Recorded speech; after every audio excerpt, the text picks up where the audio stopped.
அடிக்கடி நார்மல் சப்பாத்தியே சாப்பிட்டு போர் அடிச்சிச்சு. சரி சப்பாத்திலே இன்றைக்கி டிஃப்ரெண்ட்டாக எதாவது ட்ரை பண்ணலாம் அப்படின்னு சொல்லிட்டு தான் இன்றைக்கி வந்து பன்னீர் பரோட்டா தான் செய்ய போகிறேன். அதுக்கு வந்து பன்னீர் வந்து கடையில் வாங்கலை, வீட்டிலே தான் ரெடி பண்ணுறேன்.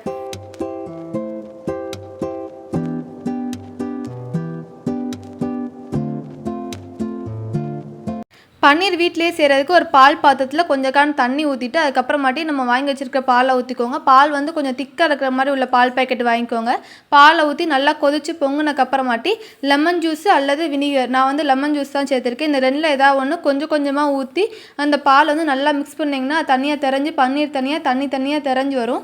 அதுக்கப்புறம் ஒரு பாத்திரம் எடுத்துக்கோங்க. அதுக்கு மேலே வந்து வடிகட்டி வச்சுக்கோங்க. அதுக்கு மேலே ஒரு ஒயிட் கலர் துணியை போட்டுக்கோங்க. நான் வந்து நல்லா கழுவிட்டு ஒயிட் கலர் துணியை வந்து அது மேலே விரிச்சிருக்கேன். நம்ம காய்ச்சி வச்சுருக்கோம்ல, அதை வந்து அதில் ஊற்றிடுங்க. தண்ணி வந்து இந்த துணி வழியாகவும் சல்லடை வழியாகவும் வந்துட்டு அந்த பாத்திரத்தில் ஃபுல்லாக போயிடும். அதுக்கப்புறம் நமக்கு துணியில் வந்து பன்னீர் மட்டும்தான் இருக்கும். அந்த பன்னீரை வந்து நல்லா கழுவிக்கோங்க. ஏன்னா லெமன் எல்லாம் சேர்த்துருக்கோம் இல்லையா, அதனால் நல்லா கழுவிக்கோங்க. கழுவிட்டு நல்லா இறுக்கி புழிஞ்சிருங்க.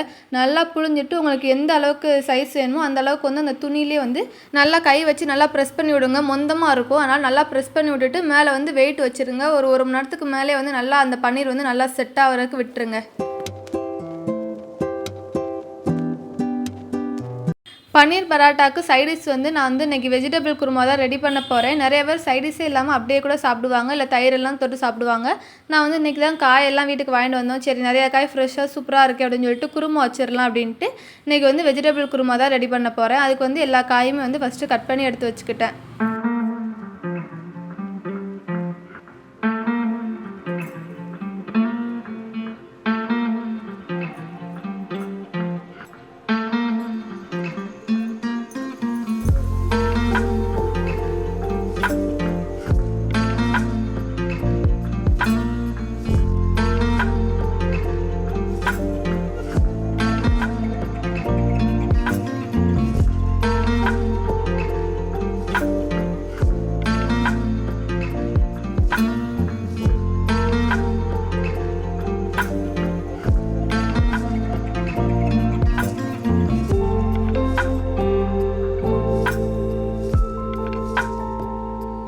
வெஜிடபிள் குருமா பண்ணுறதுக்கு எல்லாமே ஃபஸ்ட்டு கட் பண்ணி எடுத்து வச்சுட்டேன். அதுக்கப்புறமாட்டு தான் ஒரு குக்கரில் வந்து கொஞ்சம் எண்ணெய் ஊற்றிட்டு பட்டை, கிராம்பு, ஏலக்காய், பிரிஞ்சிலெல்லாம் போட்டுட்டு அது நல்லா பொரிஞ்சக்கப்புறமாட்டி நம்ம கட் பண்ணி வச்சுருக்கோம்ல வெங்காயம், அதையும் சேர்த்து நல்லா வதக்கிக்கோங்க.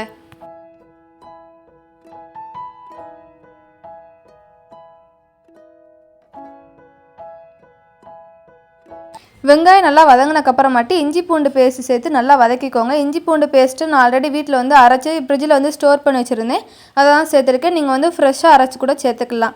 பச்சை வாசனை, இஞ்சி பூண்டோட பச்சை வாசனை போனக்கப்புறமாட்டி நம்ம வந்து தக்காளி சேர்த்துக்கலாம்.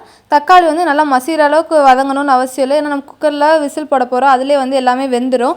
அதனால் ஓரளவு தக்காளி வந்து வெந்தக்கப்புறமாட்டி 1 ஸ்பூன் மல்லிப்பொடி, 1 ஸ்பூன் வத்தப்பொடி, 1/2 ஸ்பூன் கறி மசால் பொடி, 1/4 ஸ்பூன் மஞ்சள் பொடி இதெல்லாம் போட்டு நல்லா மிக்ஸ் பண்ணிக்கோங்க.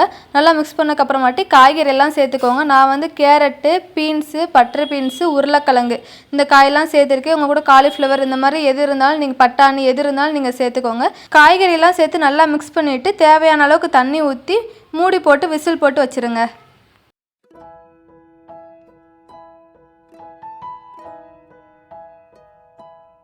பன்னீரை செட் பண்ண விட்டு 2 மணி நேரத்துக்கு மேலே ஆச்சு. சரி ஓப்பன் பண்ணி பார்க்கலான்னு பார்த்தேன். நான் வந்து 1/2 லிட்டரு தான் பால் வாங்கியிருந்தேன், அதனால் குட்டியாக தான் பன்னீர் கிடச்சிருந்தது. அதுவே சூப்பராக சாஃப்டாக இருந்தது. சரி அதை வந்து நல்லா துருவி வச்சுக்கலாம் அப்படின்ட்டு பன்னீரை ஃபுல்லாக நல்லா துருவி வச்சுட்டு நல்லா பூ போல் சூப்பராக இருந்தது. மெதுவாக சாஃப்டாக சூப்பராக இருந்தது பன்னீர். பன்னீரை துருவினக்கப்புறமாட்டி ஒரு வெங்காயம் கட் பண்ணி சேர்த்துக்கோங்க. கொஞ்சம் கொத்தமல்லி இலை சேர்த்துக்கோங்க. இஞ்சி பூண்டு பேஸ்ட்டு கொஞ்சம் சேர்த்துக்கோங்க. சீரகப்பொடி கொஞ்சம், வத்தப்பொடி லைட்டாக சேர்த்துக்கோங்க. நான் வந்து காரம் வந்து கம்மியாக தான் போடுறேன். கொஞ்சம் வந்து மிளகு பொடி இதெல்லாம் சேர்த்துட்டு உப்பு தேவையான அளவுக்கு போட்டு நல்லா மிக்ஸ் பண்ணிக்கோங்க. எல்லா இடத்துலையும் உப்பு எல்லாம் படுற மாதிரி நல்லா மிக்ஸ் பண்ணிக்கோங்க.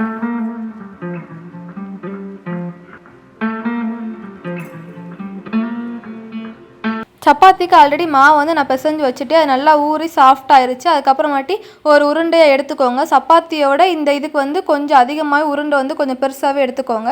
அதை குட்டியை வந்து தேய்ச்சிக்கோங்க. தேய்ச்சக்கப்புறமாட்டி நம்ம வந்து பன்னீர் வந்து நம்ம நல்லா மிக்ஸ் பண்ணி வச்சுருக்கோம்ல, அதை வந்து இதில் நடுவில் வச்சுட்டு இதை ஃபுல்லாக சுற்றி இது பண்ணிவிட்டு நல்லா உருண்டை பிடிச்சிட்டு திருப்பி நீங்கள் மேலே மாவெல்லாம் தூவி ரொம்ப நைஸாக தேய்ங்க.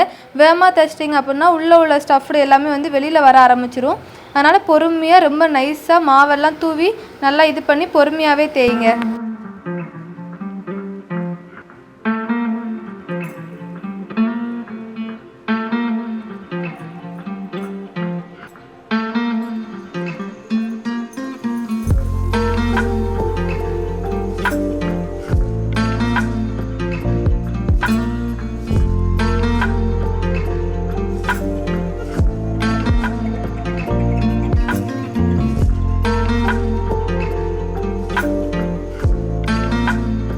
எந்த பக்கமே மந்தமாக இல்லாத மாதிரி மெல்லிசாக தேய்ச்சிக்கோங்க. இதே மாதிரி மற்ற எல்லா சப்பாத்தியும் வந்து தேய்ச்சி எடுத்துக்கோங்க.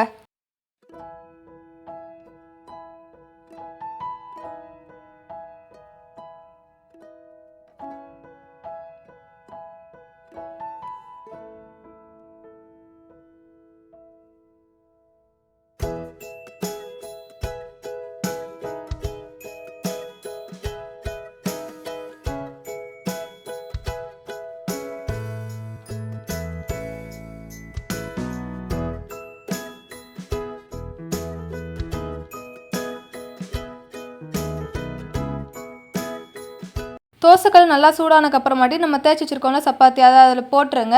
போட்டு மீடியம் ஃப்ளேமில் வைங்க. ஹை ஃப்ளேம்லேயும் லோ ஃப்ளேம்லேயும் வச்சிடாதீங்க. மீடியம் ஃப்ளேம்லேயே வச்சு அதை நல்லா வேகட்டும். வெந்தக்கப்புறமாட்டி திருப்பி போட்டு எண்ணெய் ஃப்ரை பண்ணி விடுங்க.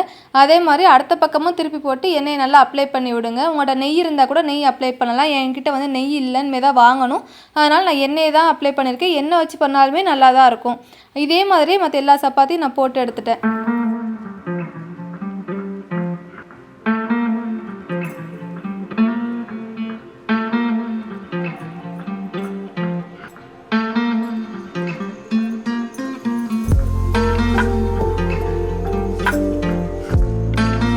நீங்களும் என்ன மாதிரி சப்பாத்தி, பூரி, இட்லி, தோசை இதான் ரெகுலராக பண்ணிகிட்ருக்கீங்களா? அப்போ இதை மாதிரி சப்பாத்திலே ஸ்டஃப்டு சப்பாத்திலாம் ட்ரை பண்ணி பாருங்கள். சூப்பராக இருக்கும்.